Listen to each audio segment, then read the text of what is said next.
Welcome to Big Blend Radio with your hosts, Lisa and Nancy, editors of BigBlendMagazine.com.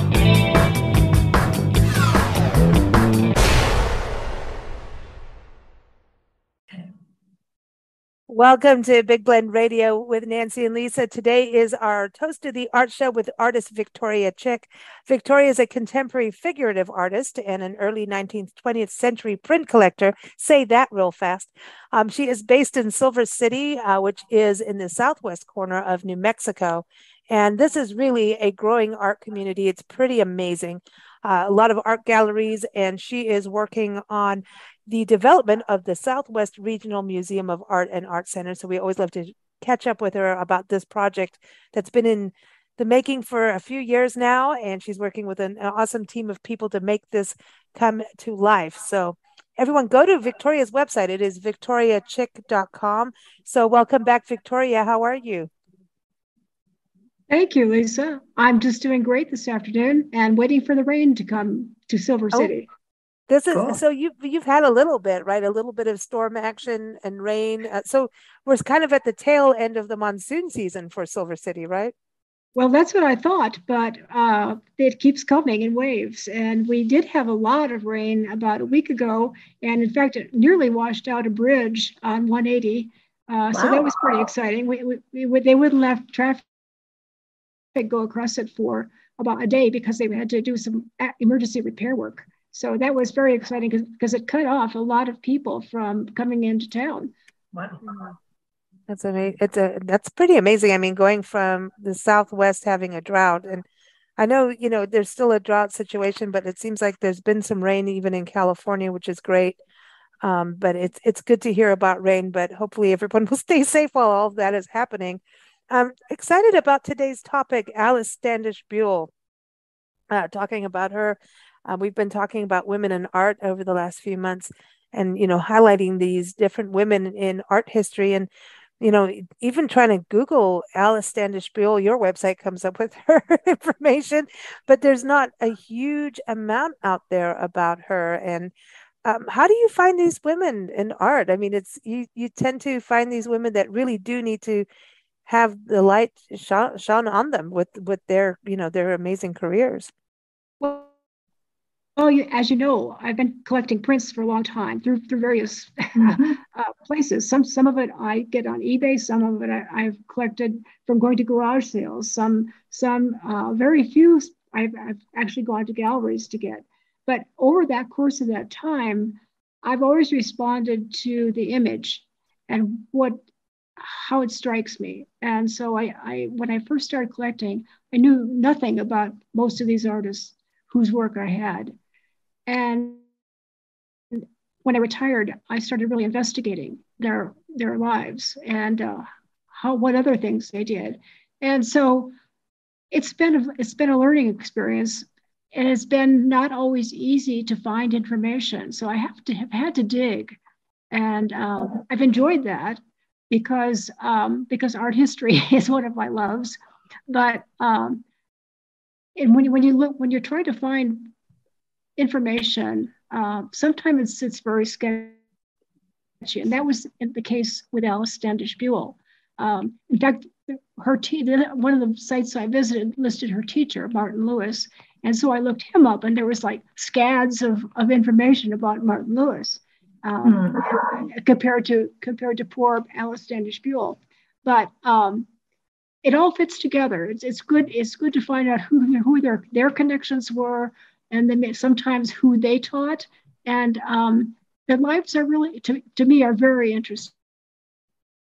I love finding out about these women because, so much of our history was, men at the time, what was especially like, we think about the great impressionists of America, but there's a lot of women, and I know we've talked about that before on the show, but I just, there's museums, and I think that's kind of is that part of your spark to even have the museum too, is there's these artists that should be showcased more.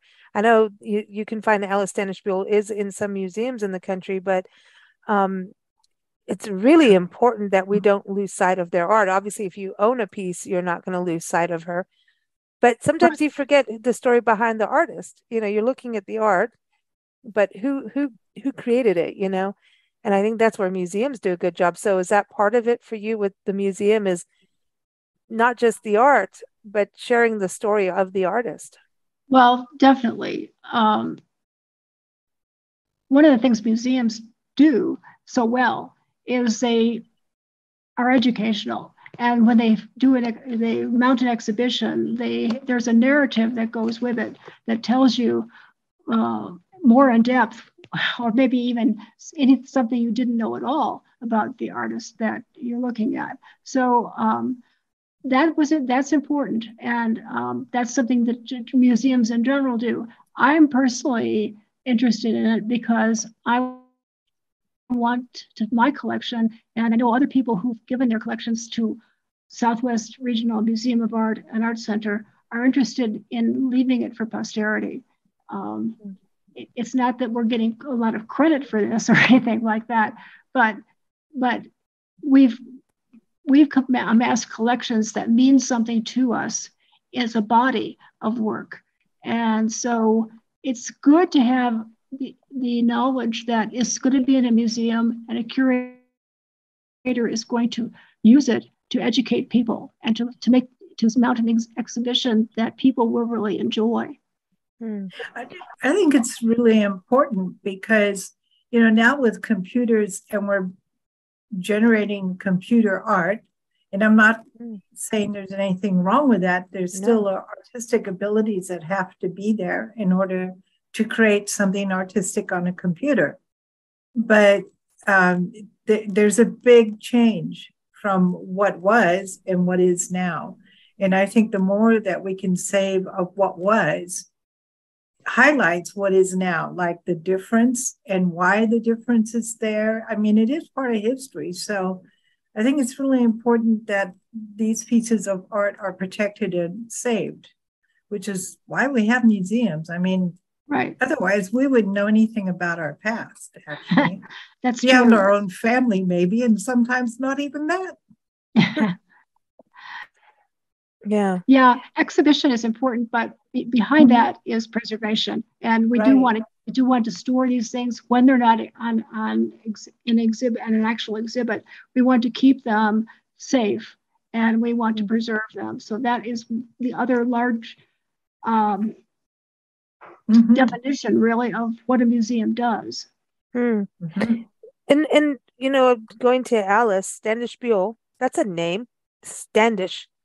It's not standoffish. I'm Standish. No, that would be her. When I saw her name, I'm sorry. I wondered if she was related in the past to Miles Standish. It's exactly what I was going to say. Yeah. I tried to find out, but I was not really successful because I didn't give it enough time. But yes, the name is familiar. Yeah. So there's got to be and then a Buell. connection. That's interesting too. She's got a good name. To dig into we have to get some genealogists involved on that, but so she was born in Illinois, so that ties back to some of your history, your life, going back into the Midwest, Ohio, Illinois, and like I was saying, a few months ago, well, it was maybe a year ago, we did a show on how Illinois just struck me because of the ice on the trees, and yes, we're going to do it again.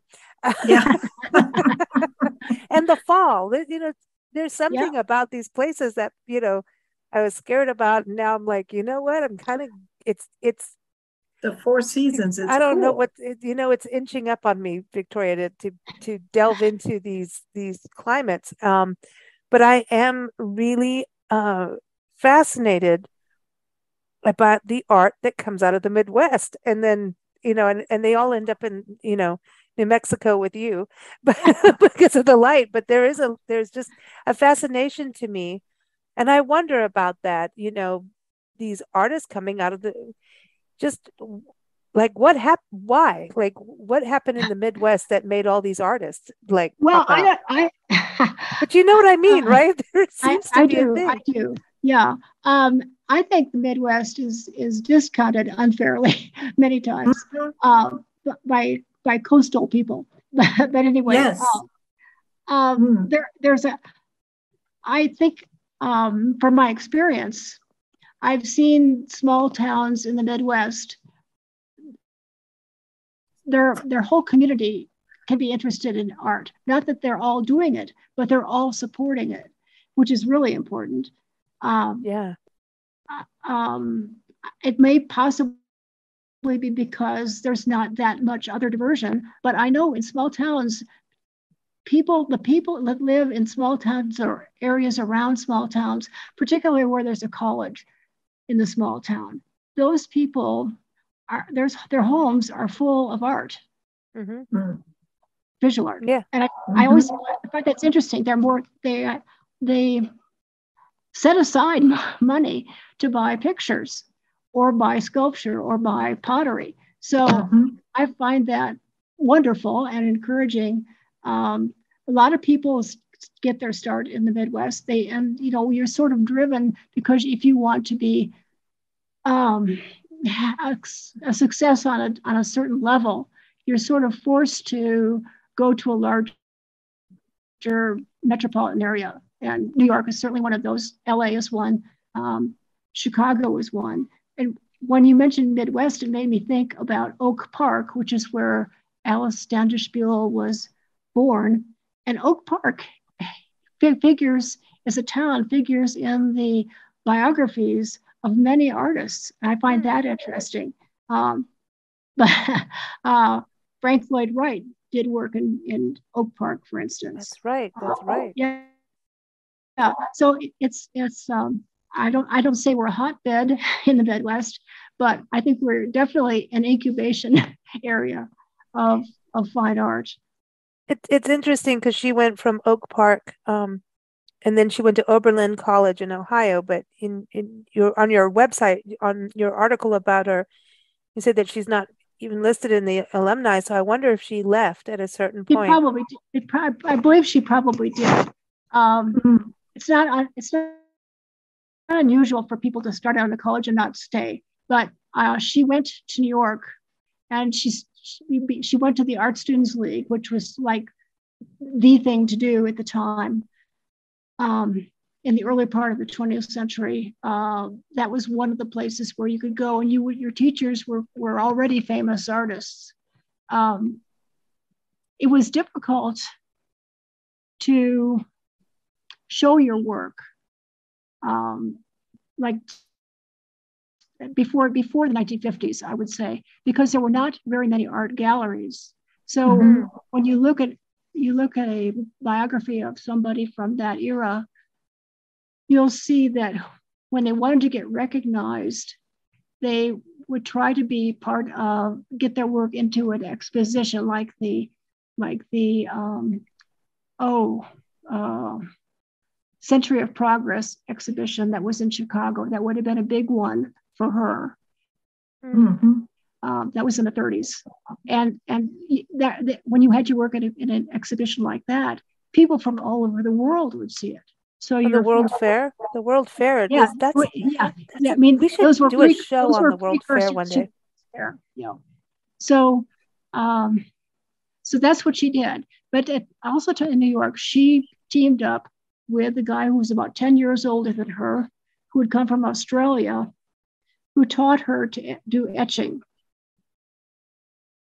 And his name was Martin Lewis. And he was really famous, probably more famous than she was. Not that he was any better, I don't think. But when you look at their work together, you can see how he influenced her and what he taught her as far as technique of printmaking. And their subjects tended to be a little bit different because he did a lot of urban scenes, cities and so forth. She more or less focused on rural scenes. And that's interesting because of being in the Midwest, the rural look, right. The farms, I mean, it's beautiful. So that's interesting. So she kind of maybe stuck to her roots of. Well, yeah, you paint what you know. Yeah. Of course, she moved to Vermont, I think, and she spent time in Florida too, both very rural areas. And she spent a little bit of time in New York. She was very much involved in the business of art and supporting other artists, trying to kind of draw attention to all the artists. So she worked in groups that whose purpose that was, and so I think she spent a lot of time in New York too. And when you say New York, do you mean mostly New York City or upstate New York? Because we just recently we went through upstate New York, and my God, it is drop dead gorgeous. It is. Yes. I mean, everyone would talk about this and the waterfalls and the Erie Canal and all of and then we saw it and we're like, holy cow, are you kidding me? Upstate New York is like meadows with wildflowers, like just like fields of mallow and hibiscus, kind of rose mallowy, beautiful. Like what the heck, because whenever you say, not you in specific, I'm just saying, think New York, the first thing is we think of a city, the city. Yeah, exactly. But upstate New York, oh my gosh, in Connecticut, I get it. I get why Weir was there. I get it now. I'm like, I get it. And but yet you're going to have those really drastic 4 seasons. And what blows my mind is how do the seasons work? Because it's so much work for nature. Like you're going to produce all this snow and then suddenly spring is there. But how do you go through all that fast? 3 months isn't long enough. I'm just saying. So it's like, to me, I find it really fascinating about how these artists and writers and, Thoreau and all of these people just, on Golden Pond. I'm like, dude, there's so many golden ponds. Yeah, that's what's so inspiring for artists is all the change. I mean, if something's the same all the time, it's like you really got to search for something new to paint. You have to really dig deep for that. And if you're painting nature and you've got seasonal changes, then man, that's heaven. It's right there, and it encompasses almost every emotion. Yeah. Well, I'm sure that living in 2 rural areas was helpful to her, because she produced a wide range of prints that did depict more than one season. So, I mean, in Florida, you don't have the seasonal thing. In Vermont, she definitely did, and I think that her work, shows that. It's fascinating to me. And then, like what you were saying, that she got in the business aspect, realizing, hey, us artists need to do something. That's something, through the conversations over the years with you is really realized, and then traveling was really put it together. Like there are areas, like look at Silver City, where it just all these artists and writers and musicians. Like if you're gonna have visual art, you're gonna have filmmakers come in, you're gonna have musicians. Like all of a sudden, everyone's coming to hang out with each other. Sometimes it's like we always talk about Natchitoches, Louisiana. Melrose Plantation became a hub for artists. That's where Clementine Hunter, the folk artist, she came out of there. She was a field hand out there, and she was surrounded by all these artists and writers and musicians. They had. So to me, I think that's a fascinating thing about how artists do, even though it's solitary. We talk about that; it's a solitary thing to paint, but it seems to me that artists gather together, and so it sounds like she kind of used that to further art along so that people could be prosperous through the arts. Yes, I mean, I think she really wanted to help the whole I'll call it a profession, but she knew these people as individuals, not just as a profession. So yeah, I think she really was trying to lift her fellow artists up in New York. Was she making enough of it on her own to be able to think she's lifting them up, or was she lifting herself up too? I think she was. She produced a prodigious amount of print. And I think she sold quite well. I can't say that for a fact, but her work, besides being in these expositions where people got to know her, her work was purchased by the Whitney Museum. She was in the Met. She was in the National Gallery, or she still is. I mean, her work is there. And she was recognized by her fellows when in the Philadelphia Printmakers Club. So I think when you're recognized by your fellow artists, that's always one of the biggest compliments that you could ever get. Well, and I think especially as a woman back then, you had to work harder as usual. And so for her to kind of pick up the reins and say, okay, I'm going to make a change here right now. Like, I'm going to make sure women are part of this too. Yeah. So, I think that you have to work together especially when you're doing something creative, because, when you buy a piece of art or a piece of music or whatever that is artistic, it isn't something you're going to live in or eat. It's not a need, it's a want. That's true. Yeah. And so now some people will argue with it that they can't live without their pieces of art. That's cool. But for most people, it's a want. It's a need, not a want. So I think it's harder. And back then, the marketing, having to start marketing your art in order to actually make a living as an artist, especially as a woman, I think that must have been incredibly difficult. Well, yeah, I think when you think about sales, I mean, so many people aren't salespeople. I mean, exactly. For instance, I don't like talking about my own art, but I can talk all day about somebody else's art. So, and I don't think that's atypical of artists. No.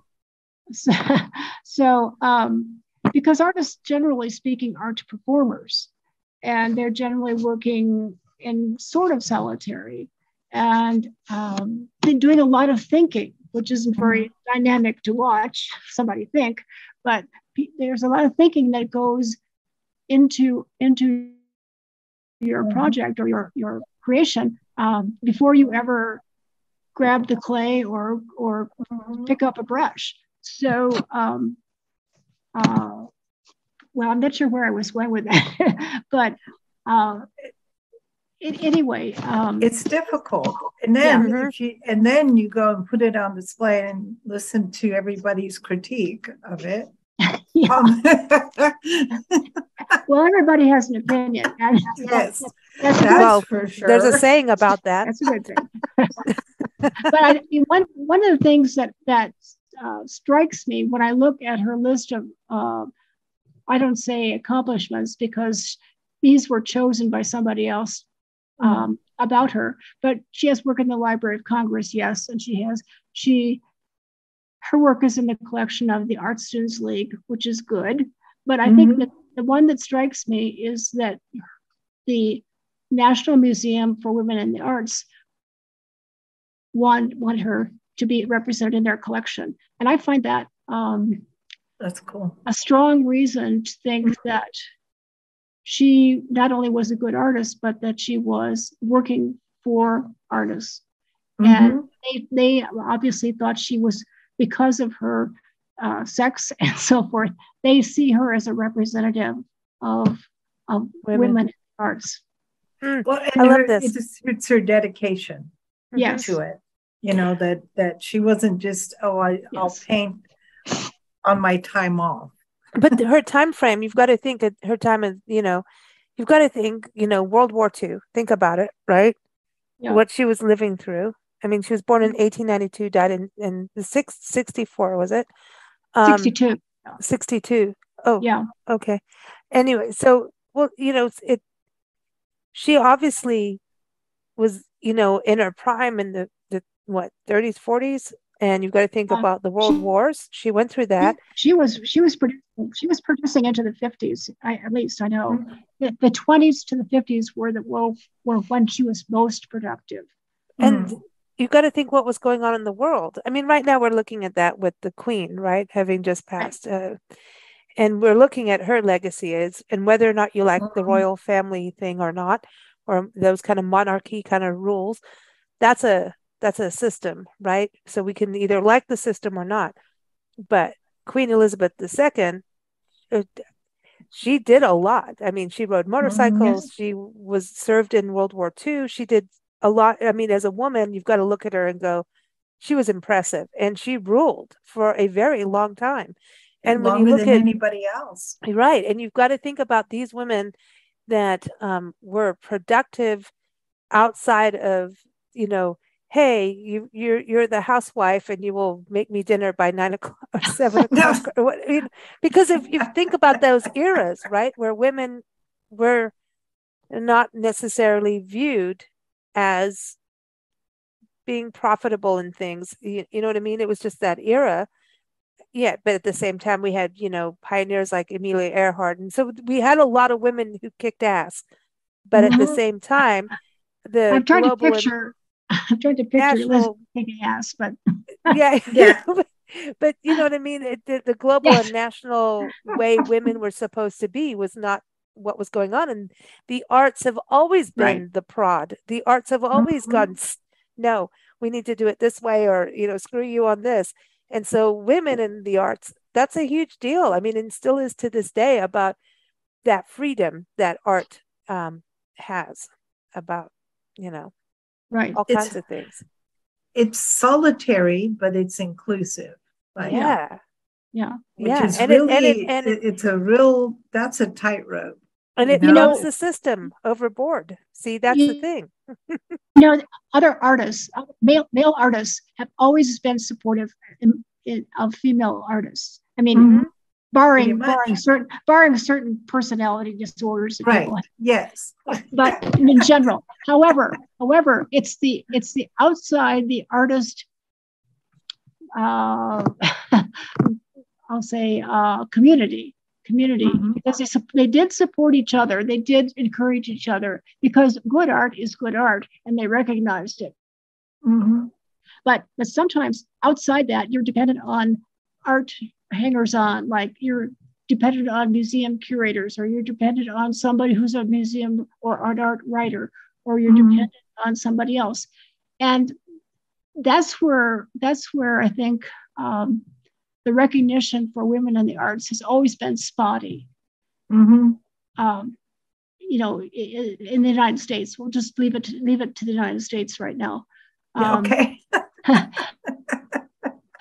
Otherwise, don't you want to go home and embroider something? No. Hey, listen, there's talent in that too. I think I'll do a sampler based on that. I know that wouldn't it be funny to do a whole painting as a piece of embroidery? Yeah. So anyway, I appreciate my fellow artists, whether they be men or women, and I think most of the people in the arts, whatever kind of art they're involved with, do appreciate their fellow artists, no matter what they do. I really agree with you. They're really producing. They don't like music. dilettantes. Yeah, because you're putting yourself out there against the ordinary, against the regular routine. Right. You're wearing your heart on the sleeve sometimes, where people go, that's outlandish. And you're like, yeah, that's supposed to be. But you're putting yourself out there, whether or not you're quiet about it. You're putting that painting goes out, whether it's an etching, maybe it's a piece of music. Could be fashion, like that's a whole other world. Jesus, some of the stuff that you see on a runway, you go like, what, who's gonna wear that? But it is like this whole other art form that is cool to see, though, like with people on the runway wearing these, like, can you swim in it? I'm just like, what is that? But it's an art form, and I like looking at it because it's like, wow, okay, that's a whole other thing. Like hair, look at what people do with hair. So but artists do support each other because you're going out on your limb, no matter what. I don't care if you're painting a rural painting of a beautiful farm and a barn, and it looks, you're still putting yourself out there because someone's going to have an opinion. And the whole point is that you should have an opinion, or a feeling or an emotion, Right. so it's, I think artists got dealt a kind of a bad deal when the term starving artist came about. And I don't think that applies just to painting. I think it applies to all art forms, actors and musicians and everything. When people, I don't know where the saying came from, the starving artist. Because a lot of people did starve as artists because they didn't. I know, but that saying just did a lot of harm. You know what? I think that's a whole other show. Yeah. I think so because think about it, when you going back to the kings and queens, they used to pay for that. The artists would, there was like that whole royalty. Well, I think you lived at the palace, and if you were like, what were the people who performed in front of the king of the jesters?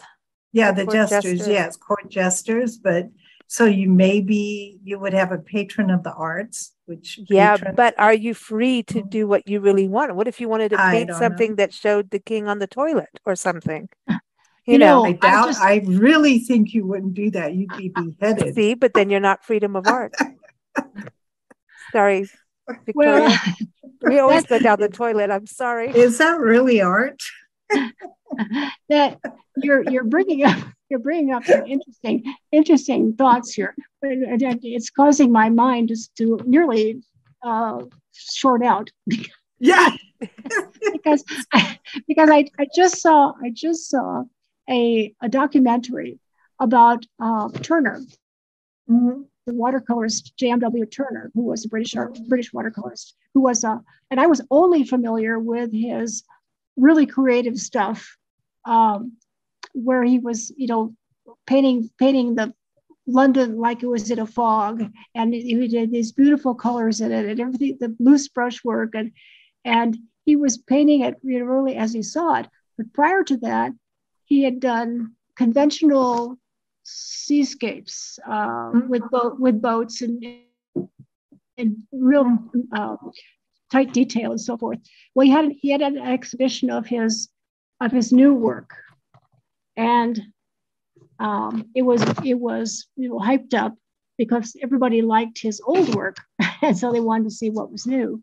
Well, the Queen Victoria came to it, and she did not like it. Prior to that, everybody loved his new work. They just thought it was wonderful. But when she was making derogatory comments about how messy it was and so forth, everybody turned against him.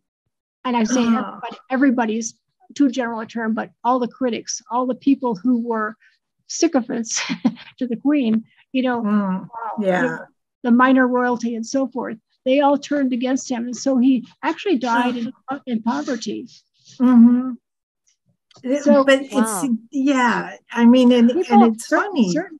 Certain people have so much power when they express their opinion. And they're certainly, certainly okay to do that. They have every right, but we should learn to form our own opinions. Well, exactly. I was going to say that, because it's not that they're stronger. It's right. Just, just put on your big girl or big boy shoes. Come on, people. Put on your big girl pants, as the Keogh Hooker says in her song. I was being nice. Put on your big girl pants. Yeah, that's what she says. Make up your own mind about what you like and what you don't like.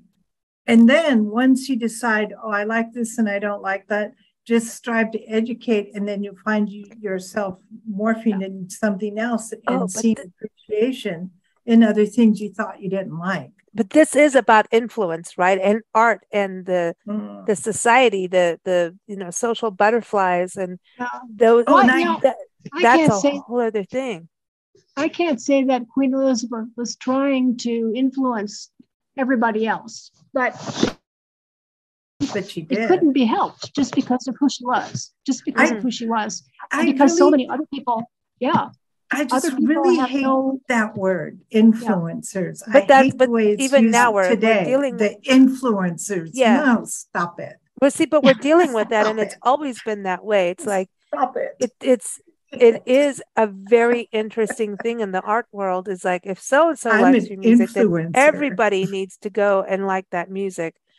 And I think that the more we get into that mode, then the we are art is supposed to give you that personal thought, that expression, and individual. Yeah, we're losing that if we're always, just if so and so does this, I'm going to do it too. We'll go. It's the same saying. Are you going to jump off the bridge because the other person did? If the influencer jumped off the bridge, I mean, the colors of this, this year are green and pink, so everybody must have a green and pink sofa. No, thank you very much and good night. Stop it. Just see, but isn't that about art though? Victoria, it's interesting because I just think about all the conversations we've had over the years of, okay, so now here comes the impressionist because so-and-so, and everybody's like, ooh, this is a whole new technique. Yeah. So when you think about the development of art styles, that's a cool thing. I mean, like music, suddenly, now we have this style of music, Mm-hmm. So that's cool. That's a new creative thing that everybody can get on and do it as they want or not want, right? But I think it's interesting about art because it is, again, about being original. And I always go back to that time when we, met up with you in Silver City. We were doing the 8 keys of excellence, and you're just like, integrity is the first key of excellence. You're like, art is integrity. If you don't have integrity, you don't have art. Kind of like it was like I don't think you even had 30 seconds of what you said. You just like, that's it. It's like you have to be 100% real, Yeah. and I think that's the thing now. We've always had influencers in some way, whether it's the society column and the social butterflies, or now the Instagram kings and queens who, hey, let me take a photo next to the bison in Yellowstone. Oopsie, I died. But excuse me, so we have that. Mr. Bison, could you move over 2 inches? But if you think about it, Alice, right? I'm going back to her. You've got to think about her knowing, this is an important newspaper person who always covers art, or someone who supports the arts. So there's always been that, the influencer that you do want. I mean, isn't that kind of how human beings are in a way? Like we kind of, well, we're herd animals, a lot of us. Well, I think, there are a lot of people who are unsure of themselves in certain areas. They might be the CEO of a corporation, but they don't know. Let's just say they don't know anything about visual art or music, or maybe they've never seen poetry or whatever, and so they'll make some comment, and somebody, quite a few people will accept that as gospel, and and they haven't formed their opinion. They're just going along with what somebody they respect thinks. And I mean, we're never going to stop that. I think Nancy's right. It's just been around. And but the whole point of art is to make you have your own reaction to it and your own ideas. Right. That's the whole point. And whatever that reaction is fine. It's fine. You don't have to make the artist feel good. No, but you shouldn't be mean and rude. Don't let them starve. But that's why the starving. Yeah. We're going to have to do a whole show on the starving artist. In fact, I've developed this whole thing in my head already on it. But I wanted to go back. We need to find Alice. out who the original starving. Yeah, who said it in the beginning? No, this is great because it's even for musicians, and some musicians, they wanted it part of their story. Musicians. There are bands that they did it on purpose.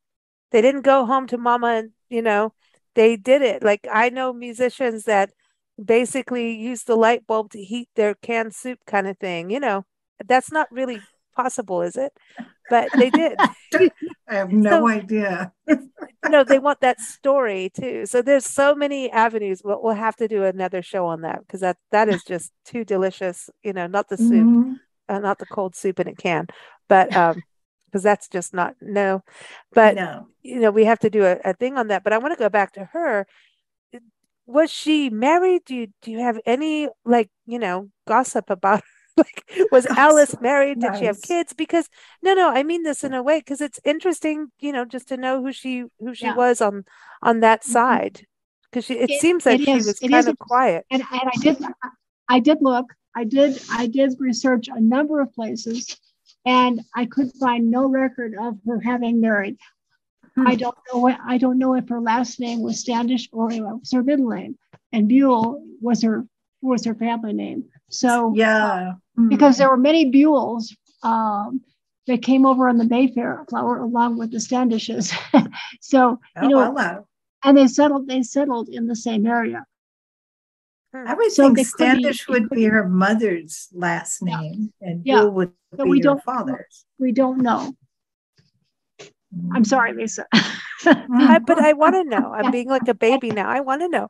So it's interesting. I mean, do you think that, okay, I'm just going to put this out there. Do you think that it's possible that when those kind of things aren't documented, when she was pretty much prominent, right, leading up art groups, trying to get things made, that maybe she was gay and then it's hush hush? Oh, and that's why you're not hearing anything? No. I'm just wondering. I have no idea. I'm just wondering because at that time, maybe it was a no, or maybe it was fine. I don't know, depending on where. But maybe at that time frame, I'm sure people of various proclivities have existed for millennia, but I saw nothing in her, anything written about her that would indicate one way or another, where she stood on the sex question.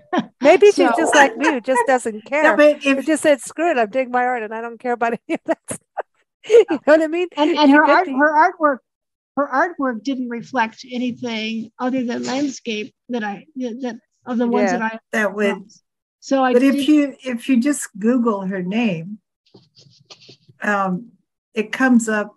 She married Josiah Bradley Buell on October 27th, October 1917. Okay, now where did you find that one? Because Wikipedia didn't have that. It's on Family Search. I don't know if this is the right one, but I just. Oh, okay. Alice. Okay. Okay. I don't know, but that could be a totally different person. Well, it should have the birth dates or the location, but anyway, that may answer your question.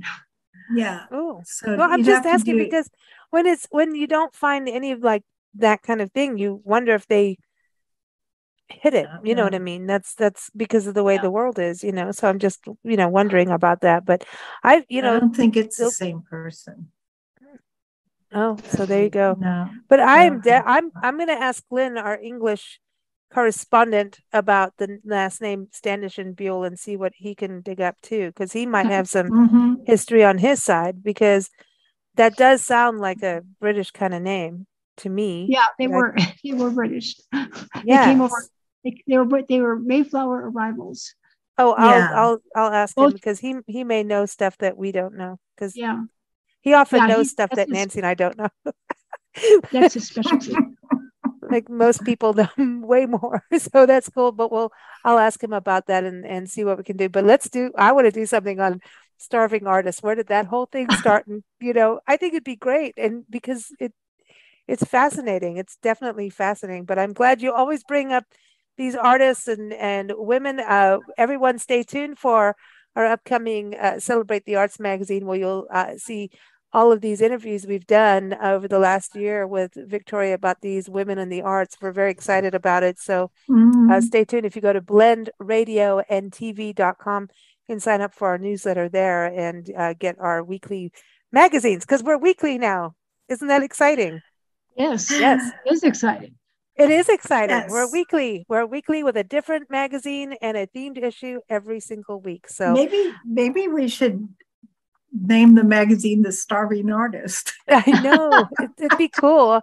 I feel like somebody should have like a ramen noodle pack, like, in college, the starving college student, the ramen noodles, or like this can of spaghetti, like the starving artist spaghetti. Somebody has to do something with that. I think you're right. Everyone, keep up with Victoria at victoriachick.com. You can view her work there. And of course, keep up with us at bigblendradio.com. Victoria's here every third Saturday. She puts up with us. Like, Yes, I don't she know how does. she does, but she does. So thank you so much, Victoria. You're more than welcome. And we'll talk to you next month. Absolutely.